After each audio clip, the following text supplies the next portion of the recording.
বাহারি রঙে রঙিন উৎসব হোলি। একে অপরকে রং মাখিয়ে আনন্দ ভাগাভাগি করে ভারত, পাকিস্তান, নেপাল সহ কয়েকটি দেশে পালিত হয়েছে দিনটি। নতুন দিনের সূচনার সঙ্গে হোলির রং তাৎপর্য বহন করে প্রেম ও বসন্তেরও। দিনটিকে আরো উপভোগ্য করতে গান ও নাচ করেন অংশগ্রহণকারীরা।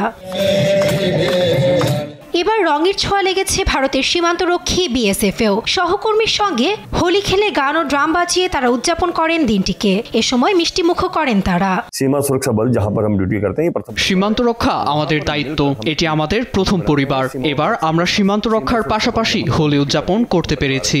वहां पर मिलकर हम सभी। এছাড়াও পাকিস্তানের করাচিতে বড় পরিসরে পালিত হয় হোলি। অশুভ শক্তিকে দহন করে বন্ধুত্বের বন্ধনে উদযাপিত হয় দিনটি।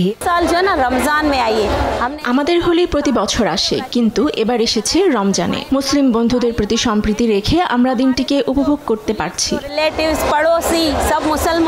অন্যদিকে নেপালের কাঠমান্ডুতে ঐতিহ্যবাহী এ উৎসবকে কেন্দ্র করে নামে হাজারো মানুষের ঢল। স্থানীয়দের পাশাপাশি বিদেশি পর্যটকরা মিলে রঙিন করে তোলেন দিনটিকে। নিউজ ডেস্ক, দেশ টিভি।